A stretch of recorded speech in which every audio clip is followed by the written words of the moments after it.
Good morning दोस्तों, और स्वागत है आप सभी का मेरे चैनल सुपरनोवा में और आज के करंट अफेयर्स सेशन में। तो चलिए दोस्तों, शुरुआत करते हैं आज के करंट अफेयर्स की। World organ donation day. जी बिल्कुल, वर्ल्ड ऑर्गन डोनेशन डे मनाया जाता है 13 अगस्त को हर साल, और इस दिन को इसलिए मनाया जाता है ताकि लोगों में अवेयरनेस फैलाई जा सके ऑर्गन डोनेशन की इम्पोर्टेंस को लेकर।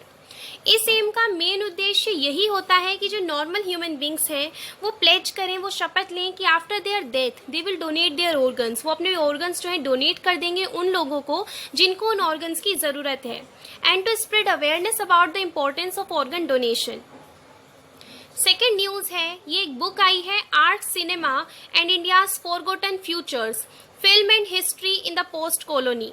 इस बुक को लिखा है फिल्म हिस्टोरियन रोचोना मजुमदर ने। ये जो नई बुक आई है जिसका टाइटल है art cinema and India's forgotten futures, film and history in the post colony, ये किसने लिखी है? रोचोना मजुमदर ने। Will hit the stands in late September and the book will be published by house Columbia University Press. इस book को कौन release करेगा? House Columbia University Press. Book जो है एग्जामिन करती है की वर्क्स किसके? इंडियन आर्ट सिनेमा के, और ये डेमोन्स्ट्रेट करती है कि किस तरीके से जो हमारी फिल्म इंडस्ट्री है वो इमर्ज हुई है as a mode of doing history, and that in doing so it anticipated some of the most influential insights of post colonial thought. Third news है, शाकिब अल हसन, स्टेफनी टेलर, इन्होंने जीता है player of the month awards for July. जुलाई के लिए player of the month awards किसने जीता है? शाकिब अल हसन ने और स्टेफनी टेलर ने। बांग्लादेश के ऑलराउंडर शाकिब अल हसन और वेस्ट इंडीज के स्कीपर स्टेफनी टेलर ने ICC player of the month for July in men's and women's categories respectively win किया है। मेन कैटेगरी में शाकिब अल हसन जो कि बांग्लादेश के हैं, और वुमेन कैटेगरी में स्टेफनी टेलर जो कि वेस्ट इंडीज से हैं। शाकिब का contribution in all 3 formats of the game की वजह से बांग्लादेश की काफ़ी मदद हुई in their series against Zimbabwe last month. T20 eyes में हसन टुक 3 विकेट्स, हसन ने 3 विकेट लिए इकोनॉमी रेट ऑफ 7 पर, leading his country to a series win against Zimbabwe. He is also the top all rounder in the latest ICC men's T20 rankings.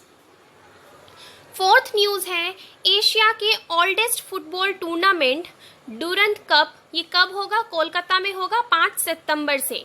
जो 130वां addition है दुरंत cup football tournament का वो कोलकाता में होगा, waste Bengal, and कब होगा? 5 सितंबर से शुरू हो जाएगा 3 अक्टूबर तक इस साल। डिफेंस मिनिस्ट्री ने कहा है कि उसने 16 teams from across the country including 4 from the services will participate in the tournament. 16 teams इसमें पार्टिसिपेट करेंगी जिसमें से 4 टीम्स जो है वो सर्विसेज की हैं। दुरंत कप वर्ल्ड का 3rd ओल्डेस्ट और एशिया का ओल्डेस्ट फुटबॉल टूर्नामेंट है। ये पहली बार 1888 में हुआ था। कहाँ पर? दक्षाई, हिमाचल प्रदेश में। 1888 eight दक्षाई, Himachal Pradesh. Unmukt Chand, India's 2012 U19 world cup winning captain retires. जो उन्मुक्त चांद हैं भारत के 2012 के U19 world cup winning captain, वो रिटायर हो गए हैं। इन्होंने अनाउंस किया है ये decision to retire from all forms of cricket at the age of 28। Unmukt, who was pitted to be the next big thing of Indian cricket, like his U19 predecessor Virat Kohli, played 67 first-class games, scoring 3,379 runs at an average of 31.57. The right-hander, whose 100 against Australia in the 2012 U19 World Cup final made him an instant name, failed to live up to his immense talent. He represented Delhi Daredevils, Rajasthan Royals and Mumbai Indians in the IPL without much success. Retail inflation ease हो गई है, easy हो गई है 5.59% जुलाई में। जो retail inflation है that's based on, जो कि कंज्यूमर प्राइस इंडेक्स पर बेस्ड होती है, इट हैज़ ईज टू 5.59%। कौन से महीने में? जुलाई के महीने में, जबकि जून के महीने में थी ये 6.26%। गवर्नमेंट का डेटा ऐसा शो कर रहा है। While factory output based on index of industrial production IIP ये ग्रीव हो गया है कितना? 13.6% year on year in June on back of good performance by manufacturing, mining and power sectors. According to the data जो कि NSO ने, national statistical office ने release किया है, जो इन्फ्लेशन है फूड बास्केट में वो स्लो डाउन हो गई है to 3.96% in July from 5.15% in the previous month. Next news है आईआईएफएल फाइनेंस ने पार्टनरशिप की है किसके साथ? फिनबॉक्स के साथ, ताकि डिजिटल क्रेडिट प्रोडक्ट्स को ऑफर किया जा सके। किसको? मर्चेंट्स को। आईआईएफएल फाइनेंस ने पार्टनरशिप की है बैंगलोर और गुड़गांव बेस्ड फिनबॉक्स के साथ, ताकि इनोवेटिव डिजिटल क्रेडिट प्रोडक्ट्स जो है ऑफर किए जा सके मर्चेंट्स को।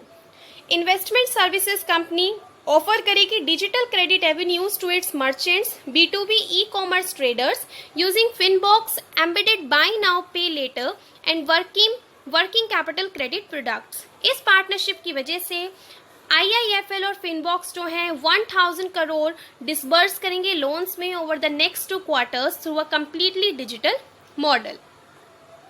इंडियन नेवी ने यूएस नेवी लेड सी कैट एक्सरसाइज में पार्ट लिया, जो कि कहां पर हुई सी कैट एक्सरसाइज? सिंगापुर में। इंडियन नेवी ने पार्टिसिपेट किया US navy led South East Asia cooperation and training sea cat military exercise in 9 to demonstrate its maritime manoeuvres. तो ये आपके एफकेट जैसे एग्जाम्स के लिए इंपॉर्टेंट है, डिफेंस लेवल एग्जामिनेशंस के लिए, कि भारतीय नौसेना ने यूएस नेवी के साथ जो सी कैट एक्सरसाइज हुई है सिंगापुर में उसमें हिस्सा लिया। मेन ऑब्जेक्टिव क्या था सी कैट 2021 का? कि जो इंटरऑपरेबिलिटी और जो शेयर्ड मैरीटाइम सिक्योरिटी कंसर्न्स हैं उनको इन्हेंस किया जा सके, प्रिजर्व किया जा सके रूल्स बेस्ड इंटरनेशनल ऑर्डर। ये जो एक्सरसाइज है इसमें अप्रोक्सीमेटली 400 पर्सनल थे और 10 शिप्स थी। सिंगल यूज प्लास्टिक आइटम्स जैसे कि कैंडी स्टिक्स, प्लेट्स, कप्स, ये सब बैन हो जाएंगे 1 जुलाई 2022 से, और ऐसा हमारी सरकार का कहना है। सेंटर ने नोटिफिकेशन रिलीज कर दी है कि जो plastic waste management amendment rules है 2021, उसमें आपको manufacturing, import, stocking, distribution, sale and use of identified single use plastic को प्रोहिबिट किया जाता है, बैन किया जाता है, जिसमें कैंडी स्टिक्स आ जाती हैं, प्लेट्स, कप्स, कटलरी। कब से? 1 जुलाई 2022 से। जो थिकनेस होगी प्लास्टिक बैग्स की वो इंक्रीज हो जाएगी from 50 microns to 75 microns from September 30, 2021 and to 120 microns from December 31, 2022 according to the notification dated August 12. This will also allow the plastic bags to be reused. अब जो non woven plastic carry bags होंगे should not be less than 60 gram per square meter with effect from September 30, 2021, the notification said. Rajasthan government जो है interest free loan provide करेगी street vendors को। अशोक गहलोत की सरकार ने राजस्थान में कहा है कि वो एक स्कीम लेकर आएंगे, इंट्रोड्यूस करेंगे, जिसमें इंटरेस्ट फ्री लोन प्रोवाइड किया जाएगा 50,000 तक का स्ट्रीट वेंडर्स को, जो 18 से 40 साल की उम्र में जो लोग हैं, जो सर्विस सेक्टर में हैं और जो अनएम्प्लॉयड हैं ऑफ अर्बन एरियाज, जो कि कोविड-19 की वजह से बुरी तरीके से फाइनेंशियली हिट हुए हैं। इस स्कीम का एम है कि फाइनेंशियली सपोर्ट किया जाएगा, इंकरेज किया जाएगा स्ट्रीट वेंडर्स को, यूथ्स को, ताकि वो सर्विसेज प्रोवाइड करने में जो इनफॉर्मल सेक्टर में है, जैसे कि हेयर ड्रेसर्स हो गए, रिक्शा पुलर्स हो गए, porters, carpenters, cobblers, masons, tailors, painters, plumbers, electricians etcetera for self employment. 5 lakh beneficiaries जो है उनको लोन दिया जाएगा इस स्कीम के तहत on the first come first serve basis. They will get interest free loan up to 50,000 without guarantee in 1 year, the government said. The state government further said the scheme will be applicable for 1 year and loans can be sanctioned till 31st of March 2022. The loan moratorium period will be 3 months and loan repayment period will be 12 months.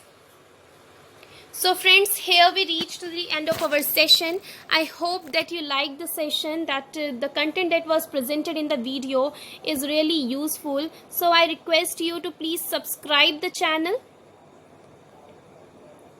to please like the video, and please do not forget to share the video with your friends whosoever is preparing for various government exams like SSC, railways, state level examinations, Patwari examinations, and all the kinds of examinations that the government releases, for which the vacancies are being released by the government, because the content that I am presenting here is really relevant from the exam point of view, and it's not a waste of time. So don't be panicked, don't be stressed about your current affairs. Just be here and just press the bell icon to never miss an update. So thank you friends, thank you for watching and have a wonderful day ahead.